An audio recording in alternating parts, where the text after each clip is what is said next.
વિદ્યાર્થી મિત્રો, ધોરણ 12 વિષય ઇકોનોમિક્સ, પ્રકરણ 2 વૃદ્ધિ અને વિકાસના નિર્દેશકો. હવે આપણે પહેલાં એની ચર્ચા કરતાં પહેલાં આપણે અગાઉના લેક્ચરની ચર્ચા કરીએ કે અગાઉ આપણે પહેલાં વિદ્યાર્થીઓ શું ભણી ગયા. તો આપણે વિદ્યાર્થીઓ જોઈએ કે અગાઉના લેક્ચરની અંદર આપણે વિદ્યાર્થીઓ જોયું હતું કે માનવ વિકાસ આંક કોને કહે છે. માનવ વિકાસ આંકને આપણે ઇંગ્લિશમાં HDI કહેવાય. HDIને આપણે એમ કહેવાય છે કે હ્યુમન ડેવલપમેન્ટ ઇન્ડેક્સ તરીકે ઓળખવામાં આવે છે. અને HDIનું આપણે જોઈએ તો એનું મૂલ્ય મહત્તમ મૂલ્ય 1 છે. અને HDI આપણે કહેવાય કે 0 ની 1 ની વચ્ચે હોય છે. તેના ઘટકો આપણે 3 જોઈ ગયા. એના માટેનું વિદ્યાર્થીઓ આપણે સૂત્ર બનાવ્યું હતું આશીષ. તો કહેવાય છે કે આપણે જોઈએ કે આશીષ નામનું જે સૂત્ર હતું તો અપેક્ષિત આયુષ્ય, શિક્ષણ, જ્ઞાન અને આપણે કહેવાય સારું જીવન ધોરણ, એનો આપણે અભ્યાસ કરી ગયા હતા વિદ્યાર્થીઓ. હવે આપણે અભ્યાસ કરવાના છે કે આપણે ચેપ્ટર 2ની અંદર આપણે જે અભ્યાસ છે હવે આપણે જોઈએ વિદ્યાર્થીઓ તો એની આપણે વાત કરીશું. તો આપણે કહેવાય છે કે માનવ વિકાસ આંકની મુખ્ય બાબતો છે. તો માનવ વિકાસ આંકની મુખ્ય બાબતો જોઈએ વિદ્યાર્થીઓ આપણે તો એના આધારે કહેવાય કે 3 ધોરણોને આધારે ગણાતા HDIનું મૂલ્ય શું એ HDIનું મહત્તમ મૂલ્ય કેટલું ગણાય? 1 ગણાય. આ ખાસ ટીક કરજો વિદ્યાર્થીઓ કે જે પણ આપણું HDI છે કે હ્યુમન ડેવલપમેન્ટ ઇન્ડેક્સનું એનું મૂલ્ય મહત્તમ મૂલ્ય આપણું 1 ગણવામાં આવે છે. આ વિદ્યાર્થીઓ વિકલ્પોમાં પૂછાય છે એટલે ખાસ ધ્યાન આપવું પડશે. પછી HDIનું આપણે કહેવાય છે કે એનું મૂલ્ય કોની વચ્ચે હોય તો 0 થી 1 ની વચ્ચે હોય છે. ખાસ ધ્યાન આપજો, આને એ ટીક પણ કરવું છે. એટલે આપણે જોઈએ કે HDIનું મૂલ્ય એ 0 થી 1 ની વચ્ચે હોય છે. અને જે દેશનું આપણે જોઈએ કે હ્યુમન ડેવલપમેન્ટ ઇન્ડેક્સ આંક 1 ની નજીક તેને આપણે વધુ વિકસિત ગણાય છે. જો શું કહે છે, જે દેશનો આપણે આંક જોઈએ કે 1 થી નજીક હશે એને આપણે વધુ વિકસિત ગણાય છે. તેને આપણે ઊંચો ક્રમ મળે છે. તેને કયો ક્રમ આપવામાં આવે છે? આપણે વિદ્યાર્થીઓ એક ઊંચો ક્રમ આપવામાં આવે છે. એટલે કે જેમ કહેવાય છે કે 1 થી નજીક હોય એ વધુ વિકસિત ગણાય અને એને ક્રમ કેવો મળે? HDIમાં ઊંચો મળે છે. અને જે દેશનો HDI હ્યુમન ડેવલપમેન્ટ ઇન્ડેક્સનો આંક 1 થી દૂર હોય, જે શું કહે છે 1 થી દૂર, તે ઓછો વિકસિત ગણાય છે. શું ગણાય છે? તે ઓછો વિકસિત ગણાય છે. તેને HDIને આપણે HDIમાં ક્રમ નીચો મળે છે. કેવો મળે છે? આપણે જોઈએ જે 1 થી દૂર હોય તો ઓછો વિકસિત ગણાશે અને ક્રમ કેવો મળશે? એનો નીચો મળશે. અને જે HDIનો ક્રમ 1 થી એમ કહેવાય 1 થી નજીક હશે તેને વધુ વિકસિત ગણાશે અને ક્રમ કેવો મળે છે? ઊંચો ક્રમ આપવામાં આવે છે. ત્યાર પછી જોઈએ કે વર્ષ 2014ના દુનિયાના આપણા 188 દેશો છે વિદ્યાર્થીઓ. આપણા 2014 પ્રમાણે આપણે જોઈએ કે 188 દેશો છે. આમ 193 દેશો છે એમ કહેવાય છે. એટલે કહેવાય કે 188 દેશોમાં HDI એટલે કે હ્યુમન ડેવલપમેન્ટ ઇન્ડેક્સ આપણે જોઈએ કે એમાં 0.944 આંક સાથે નોર્વે એ પ્રથમ ક્રમે છે. જો નોર્વે એ કયા ક્રમે છે? પ્રથમ ક્રમે છે. ત્યાર પછી આપણે જોઈએ વિદ્યાર્થીઓ કે 188 દેશોમાં નોર્વે પ્રથમ ક્રમ આવે તો બીજા ક્રમે આપણે ઓસ્ટ્રેલિયા છે, ત્રીજા ક્રમે આપણો સ્વિટ્ઝરલેન્ડ છે. એવી રીતે આપણા એમ કે ક્રમ આપવામાં આવે છે. અને ભારત જે દેશ છે આપણો વિદ્યાર્થીઓ આ ખાસ ધ્યાન આપજો કે ભારત દેશ છે એમ કહેવાય છે જે 0.609 અંક સાથે 130માં ક્રમે છે. કયા ક્રમે છે ભારત દેશ? 130માં ક્રમે છે. એટલે જોઈએ કે અત્યારે આપણે કહેવાય કે અત્યારની મુજબ જોઈએ, અત્યારની કન્ડિશન પ્રમાણે એમ કહેવાય કે ભારત 125 કે 126માં ક્રમે હશે.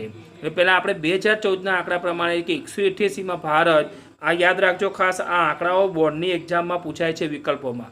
એટલે આપણે કહેવાય છે કે અત્યારની આપણે કન્ડિશન પ્રમાણે 2014ના કન્ડિશન પ્રમાણે જોઈએ તો ભારતે 0.609 અંક સાથે ત્યાં છે આપણે 130માં ક્રમે છે. એટલે જોઈએ કે હવે આપણે જોઈએ નવા પોઈન્ટ ઉપર 2015નો એમ કહેવાય છે માનવ વિકાસનો અહેવાલ અને વિશ્વના દેશોની આપણે ચર્ચા કરીશું. તો વર્ષ 2015માં માનવ વિકાસનો અહેવાલ HDR એ રજૂ થયો. તેમાં વર્ષ 2014માં વિશ્વના દેશોની માનવ વિકાસ આંકમાં શું સ્થિતિ છે તે હતી તે આપણે જોઈશું. કે જે આપણે એમ કહેવાય છે કોષ્ટક આપણે 2.3 જે આપણું કોષ્ટક છે વિદ્યાર્થીઓ ખાસ અહીંયા ધ્યાન આપવું, જે 2.3માં આપણું કોષ્ટક આપેલું છે એના આધારે આપણે જોઈશું. આપણને અહીંયા દેશોના નામ આપેલા છે નોર્વે, અમેરિકા, ચીન, ભારત, પાકિસ્તાન અને નાઇજર. અને એ જ પ્રમાણે આપણે જોઈએ કે એનું મૂલ્ય પણ દર્શાવેલું છે, એનું ક્રમ પણ આપેલો છે, એની માથાદીઠ આવક એટલે કે પર capital GNI, gross national income, અને જન્મ સમયે આપણે અપેક્ષિત સરેરાશ આયુષ્ય આપેલું છે, એનું અભ્યાસના અપેક્ષિત વર્ષો છે અને અભ્યાસના વાસ્તવિક વર્ષો છે. જો હવે નોર્વે આપણે જોઈએ તો નોર્વે જે દેશ છે એનું મૂલ્ય કેટલું છે? 0.944 છે અને ક્રમ કયો છે એનો? પ્રથમ છે. એની માથાદીઠ આવક કેટલી છે? 64,992 છે. એનો જન્મ સમયે અપેક્ષિત સરેરાશ આયુષ્ય 81.6 છે. અભ્યાસના અપેક્ષિત વર્ષો 17.5 અને અભ્યાસના વાસ્તવિક વર્ષો કેટલા છે? 12.6 છે. એવી રીતે અમેરિકા દેશની વાત કરીએ તો અમેરિકા જે છે એ 0.915 છે. હવે એનો ક્રમ કયો છે? 8મો છે. એના પહેલાં આપણે જોઈએ તો આપણે કહેવાય છે કે બીજો જે ક્રમ છે એ બીજો ક્રમ આપણે ઓસ્ટ્રેલિયા છે અને ત્રીજા ક્રમે આપણે સ્વિટ્ઝરલેન્ડ છે. એટલે કહીએ છીએ કે એનું આપણે અમેરિકાનું અહીંયા આપેલું છે ને માથાદીઠ આવક કેટલી હશે? 52,947 છે. એ જ પ્રમાણે આપણે એક પછી એક ચીનનો જે ક્રમ છે જોઈએ તો એના પછી આપણે એમ કહેવાય છે કે બીજા ઘણા બધા દેશો આવતા હશે અને ચીનનો જે કેમ છે એમ કહેવાય કે 0.727 છે, જે 90 નંબરના ક્રમ છે. એ પણ વિકસિત દેશ છે, બરાબર. પણ સૌથી વધુ વિકસિત દેશ હોય અને માનવ વિકાસમાં આગળ હોય તો નોર્વે છે, બીજો ઓસ્ટ્રેલિયા છે, ત્રીજો સ્વિટ્ઝરલેન્ડ છે. એ પછી 8મા નંબરમાં અમેરિકા છે, પછી આપણે જોઈએ 90 નંબરમાં છે ચીન છે. પછી ભારત આવે છે, જ્યારે એમ કહેવાય છે ભારત પણ વિકાસશીલ દેશ છે, જ્યારે એનું આપણે મૂલ્ય જોઈએ તો 0.609 છે અને તેનો ક્રમ કયો છે? 130મો ક્રમ છે. ત્યાર પછી આપણે જોઈએ કે ભારત કરતાં પણ પાછળ હોય માનવ વિકાસની દ્રષ્ટિએ તો પાકિસ્તાન દેશ છે, જ્યારે એનો ક્રમ કેટલો છે? આપણે એનું મૂલ્ય એમ કહેવાય છે કે 0.538 છે, જ્યારે એનો ક્રમ 147 છે. એટલે આપણે જોઈએ કે એમ કહેવાય છે કે 147 કે નીચો માનવ વિકાસ ધરાવે છે. પાકિસ્તાન દેશ છે એ નીચો માનવ વિકાસ આંક ધરાવે છે. ત્યાર પછી આપણે જોઈએ કે ભારત જે દેશ છે આપણો એમ કહેવાય કે મધ્યમ માનવ વિકાસ આંક ધરાવે છે. ભારત દેશ છે એ મધ્યમ માનવ વિકાસ આંક ધરાવે છે, જ્યારે ચીન જે છે એવું કહી શકાય એ વધુ માનવ વિકાસ આંક ધરાવે છે. અને સૌથી વધુ માનવ વિકાસ આંક ધરાવતા હોય તો 1 થી 49ની આપણે વાત કરીએ તો અમેરિકા છે, નોર્વે છે, ઓસ્ટ્રેલિયા છે, સ્વિટ્ઝરલેન્ડ છે. આ બધા દેશો જે છે એ સૌથી માનવ વિકાસ આંક સારો ધરાવતા જોવા આપણને મળે છે. એટલે આપણે જોઈએ ને સૌથી લાસ્ટનો આપણે કહીએ તો સૌથી લાસ્ટનો જે દેશ છે આપણો નાઇજર છે. જેમ કહેવાય છે 188 નંબરનો એ ક્રમ છે, છેલ્લો દેશ છે નાઇજર, અને સૌથી ઓછો ત્યાં માનવ વિકાસ આંક ધરાવવામાં આવે છે. એટલે કે એનું મૂલ્ય 0.348 છે. એટલે જોઈએ કે સૌથી નીચો માનવ વિકાસ આંક ધરાવતા નાઇજર દેશ છે, જે 144થી આપણે જોઈએ કે પાકિસ્તાન છે, નાઇજર છે, પછી ભૂતાન છે, ઈરાન છે. આપણે જોઈએ કે પછી એવા ઘણા દેશો જે છે કે સૌથી નીચે માનવ વિકાસ આંક ધરાવતા હોય છે. હવે જોઈએ 2015ના HDI એટલે કહેવાય છે કે આપણે હ્યુમન ડેવલપમેન્ટ ઇન્ડેક્સના અહેવાલમાં વિશ્વના આપણા 188 દેશોને આવરી લેવામાં આવ્યા છે. જો માનવ વિકાસની દ્રષ્ટિએ વિશ્વના 4 વિભાગમાં એને વહેંચવામાં આવ્યા છે. સૌથી વધુ માનવ વિકાસ ધરાવતા રાષ્ટ્રો કયા છે? 1 થી 49 રાષ્ટ્રોનું આપણે જોઈએ તો સરેરાશ માનવ વિકાસનું મૂલ્ય 0.890 છે. જો આ ખાસ ધ્યાન આપવું કે 1 થી 49 નામના જે આપણે 1 થી 49 જોઈએ સૌથી વધુ માનવ વિકાસ ધરાવતા રાષ્ટ્રો 1 થી 49 છે અને રાષ્ટ્રનું સરેરાશ કેટલું છે? માનવ વિકાસનું મૂલ્ય 0.890 છે. જ્યારે વધુ માનવ વિકાસ ધરાવતા રાષ્ટ્રો છે એ 50 થી 105 છે. જો તો 50 થી 105માં આપણે 90 એટલે કે કહેવાય છે કે 90 જે છે ક્રમ એટલે કે ચીન આવી જાય. એટલે કહેવાય છે કે એમાં એનું સરેરાશ મૂલ્ય કેટલું છે? 0.735 HDI છે. એટલે કહેવાય છે કે હ્યુમન ડેવલપમેન્ટ ઇન્ડેક્સ છે. જો એનું સરેરાશ મૂલ્ય એટલું હોઈ શકે. મધ્યમ માનવ વિકાસ ધરાવતા રાષ્ટ્રોનો જોઈએ કે 106 થી 143 એનો ક્રમ છે. તો મધ્યમમાં આપણો ભારત દેશ જે છે એનો 0.609 છે એનું મૂલ્ય, અને એનો ક્રમ કયો છે? 130મો છે. તો ભારત દેશ એ એમ કહેવાય છે કે મધ્યમ માનવ વિકાસ ધરાવતો દેશ છે અને એનું મૂલ્ય એમ કહેવાય છે કે આપણે જોઈએ કે મધ્યમ માનવ વિકાસોમાં 0.614 HDI એટલે કે હ્યુમન ડેવલપમેન્ટ ઇન્ડેક્સ ધરાવે છે. અને નીચો માનવ વિકાસ જોઈએ તો કે જે નાઇજર છે એમ કહેવાય છે કે જેનું મૂલ્ય 0.348 છે અને 188 દેશો છે, એમ કે 188 ક્રમ છે એનો. એટલે આપણે જોઈએ જે સૌથી છેલ્લો ક્રમ ધરાવે છે 188 દેશોમાં આપણે કહેવાય છે કે સૌથી છેલ્લો ક્રમ ધરાવનાર હોય તો કયો દેશ? નાઇજર દેશ. અને સૌથી એમ કહેવાય છે 0. એમ કહેવાય 493 એનું માનવ વિકાસ આંક જોવા આપણને મળે છે. હવે આપણે જોઈએ નવો પોઈન્ટ કે 2015ના માનવ વિકાસ અહેવાલના તારણો આપણને આપેલા છે. જો હવે તારણોમાં આપણે જોઈએ તેનું પહેલું તારણ છે કે 2014માં માનવ વિકાસની દ્રષ્ટિએ એમ કહેવાય છે કે 0.944 ના મૂલ્ય સાથે નોર્વેનો પ્રથમ નંબર છે. જો નોર્વે પછી એમ કહેવાય તો ઓસ્ટ્રેલિયા છે બીજા નંબરે, અને ત્રીજા નંબરે કોણ છે? સ્વિટ્ઝરલેન્ડ છે. એટલે ભારતનો માનવ વિકાસ આંક 0.609 છે. તેનું 188 દેશોમાં કયું છે સ્થાન? 130મું. આ ખાસ ધ્યાન આપજો બાબતોને, કેમ કે આ એના અહેવાલના તારણો એમ કહેવાય છે. જે પણ એનો અહેવાલ છે ને તારણો બોર્ડની અંદર ખાસ તમારે ધ્યાન આપવાના છે, કેમ કે આમાંથી આંકડાકીય માહિતી વિકલ્પમાં પૂછાતી જોવા આપણને ખાસ મળે છે. ત્યાર પછી જોઈએ કે ભારતનો HDI છે એ વર્ગીકરણમાં મધ્યમ માનવ વિકાસના ગ્રુપમાં એનો સમાવેશ થાય છે. અને પછી જોઈએ કે 2015માં HDIમાં છેલ્લા ક્રમે આફ્રિકા ખંડમાં આવેલ આફ્રિકા ખંડ છે એ આફ્રિકા ખંડની અંદર આવેલ એમ કહેવાય છે 0.348ના અંક સાથે નાઇજર જે દેશ છે એ નાઇજર એમ કહેવાય છે એનું સ્થાન અપાય છે. આફ્રિકા ખંડની અંદર આ નાઇજર દેશ આવેલો છે. એના પછી આપણે જોઈએ વિદ્યાર્થીઓ કે માનવ વિકાસ આંકનું મહત્વ.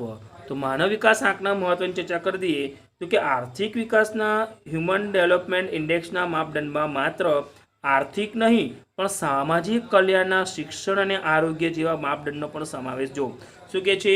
હ્યુમન ડેવલપમેન્ટ ઇન્ડેક્સની અંદર આપણે જોઈએ વિદ્યાર્થી તો એમ કહેવાય છે કે આર્થિક નહીં પણ શું કહે છે સામાજિક કલ્યાણ, શિક્ષણ અને આરોગ્ય સાથે પણ એમ કહેવાય એ માપદંડનો પણ સમાવેશ કર્યો છે, તેથી પરિપૂર્ણ બને છે. જો HDI આપણે જોઈએ કે હ્યુમન ડેવલપમેન્ટ ઇન્ડેક્સ એ આર્થિક નીતિ ઘડનારાઓને સૂચવે છે કે આર્થિક વિકાસ એ સાધન છે અને માનવ કલ્યાણ એ અંતિમ ઉદ્દેશ છે. શું કહે છે? આર્થિક વિકાસ એ શું જ કહેવાય છે? એક સાધન કહેવાય છે, કારણ કે આર્થિક વિકાસ થવો ખૂબ જ જરૂરી છે. આર્થિક રીતે એની પ્રગતિ થવી ખૂબ જ જરૂરી છે, અને માનવ કલ્યાણ શું છે? અંતિમ એનો ઉદ્દેશ છે. આ સાચી પ્રગતિ એટલે બરાબર આર્થિક પ્રગતિ પ્લસ સામાજિક પ્રગતિ હોય છે. જો સાચી પ્રગતિ બરાબર આર્થિક પ્રગતિ એટલે આર્થિક એટલે નાણાંમાં વધારો થયો, અને પ્લસ સામાજિક અને સમાજમાં પણ એનો વધારો થાય, સમાજમાં એનો મોભો વધે એટલે એને કહી શકાય કે એની સાચી પ્રગતિ થઈ કહેવાય. એના આધારે માનવ વિકાસ સારો થયો કહેવાય. HDIનો આંક એ વિધેયાત્મક છે. આ ધ્યાન આપજો ખાસ. HDI વધે તો તેનો અર્થ શું થાય? દેશમાં શિક્ષણ અને આરોગ્યની સ્થિતિમાં સુધારો થઈ રહ્યો છે.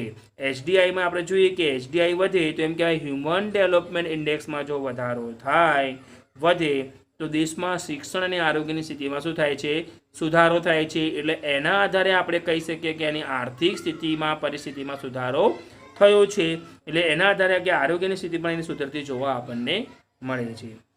એટલે જોઈએ HDI એટલે કે હ્યુમન ડેવલપમેન્ટ ઇન્ડેક્સના આંકથી વિકાસમાન દેશો એટલે વિકાસશીલ દેશોએ કયા વિકાસની શક્યતા વધારે છે અને કયા સરકારે વધારે કામ કરવાનું છે તેનો ખ્યાલ. જો HDIના કારણે આપણે જોઈએ કે કયા દેશોને એમ કહેવાય છે એની વિકાસની શક્યતાઓ વધારવાની જરૂર છે અને કયા દેશોએ વધારે કામ કરવાની જરૂર છે, એ એના દ્વારા આપણને ખબર પડે છે. HDI આપણે જોઈએ તો જે પણ આપણો HDIનો આંક છે એ વધારે પ્રગતિશીલ ખ્યાલ કહેવામાં આવે છે. HDIનો ખ્યાલ એ વધારે પ્રગતિશીલ બનતો જોવા આપણને મળે છે. ત્યાર પછી આપણે વિદ્યાર્થીઓ જોઈશું કે હવે એની મર્યાદાઓની આપણે ચર્ચા કરી દઈએ. તો એની મર્યાદાઓમાં જોઈએ કે HDIમાં 3 જ સામાજિક નિર્દેશકોનો સમાવેશ કરાયો છે જે ઓછા છે, અને બીજા આપણે જોઈએ કે બીજા જેમ કહેવાય છે કે સામાજિક નિર્દેશકોનો પણ શું કહે છે? જો આપણે કે સામાજિક નિર્દેશકોનો સમાવેશ કરાય પણ જે ઓછા છે, પણ બીજા સામાજિક નિર્દેશકોનો સમાવેશ કરવો જોઈતો હતો. HDIમાં 3 પરિબળોનું સરખું મહત્વ આપવામાં. 3 પરિબળો કયા? અપેક્ષિત આયુષ્ય, જ્ઞાન એટલે કે શિક્ષણ અને સારું જીવન ધોરણ. આપણા 3 એમ કહેવાય છે કે જે પરિબળો છે એ પરિબળોને સરખું મહત્વ અપાયું છે, પણ ખરેખર ત્રણેયનું જુદી જુદી પરિસ્થિતિમાં જુદું જુદું મહત્વ જોવા આપણને મળે છે. ત્યાર પછી જોઈએ કે માનવ વિકાસનો એમ કહેવાય છે કે આંક એ નિરપેક્ષ રીતે દર્શાવતો નથી, પણ કોઈ એક દેશ અન્ય દેશની તુલના જ્યારે આપણે કોઈ દેશ એક ભારત અને પાકિસ્તાન જે દેશ છે બંને દેશોની તુલના કરવા જઈએ તો કે પાકિસ્તાન કરતાં આપણે ભારત દેશનો ક્રમ ઊંચો છે. એટલે આપણે કહીએ કે પાકિસ્તાન કરતાં ભારત દેશનો માનવ વિકાસ સારો છે, એનું અપેક્ષિત આયુષ્ય, પછી એમ કહેવાય છે કે આપણે શિક્ષણનું પ્રમાણ અને જીવન ધોરણમાં સુધાર થતો જોવા મળે છે. કોના? પાકિસ્તાન કરતાં ભારતમાં વધુ જોવા આપણને મળે છે. એટલે કહેવાય ખાસ વિદ્યાર્થીઓ આ 4ને તમારે યાદ રાખવાના છે કે આ બોર્ડની પરીક્ષામાં એના ફૂલ ફોર્મ પૂછાય છે વિદ્યાર્થીઓ કે GDIનું ફૂલ ફોર્મ શું છે? Gender development index. એને આપણે ગુજરાતીમાં શું કહેવાય? જાતીય સમાન યોજન આંક કહેવાય.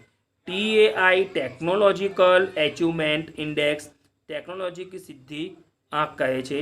અને HPI એટલે કે હ્યુમન પોવર્ટી ઇન્ડેક્સ માનવ ગરીબી આંક કહેવાય છે. અને SCI એટલે કે હ્યુમન કન્ઝ્યુમર ઇન્ડેક્સ તો માનવ વપરાશ આંક.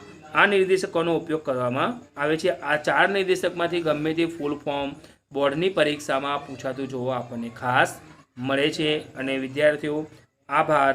અને વિદ્યાર્થીઓ હવે આપણે તમારે નોટની અંદર આ ચેપ્ટર 2નું અહીંયા આપણું ચેપ્ટર 2 પૂર્ણ થાય છે. હવે આપણે નેક્સ્ટ લેક્ચરમાં ચેપ્ટર 3ની ચર્ચા કરવાના છીએ. એટલે આપણે જોઈએ વિદ્યાર્થીઓ કે જે કંઈ આપણું જે આ સ્વાધ્યાય છે ટેક્સ્ટ બુકનું એ નોટમાં ખાસ તમારે લખવાનું છે. જ્યારે આપણે ત્યાં શાળાએ મળીશું ત્યારે એને ચેક કરવામાં આવશે. આભાર વિદ્યાર્થીઓ.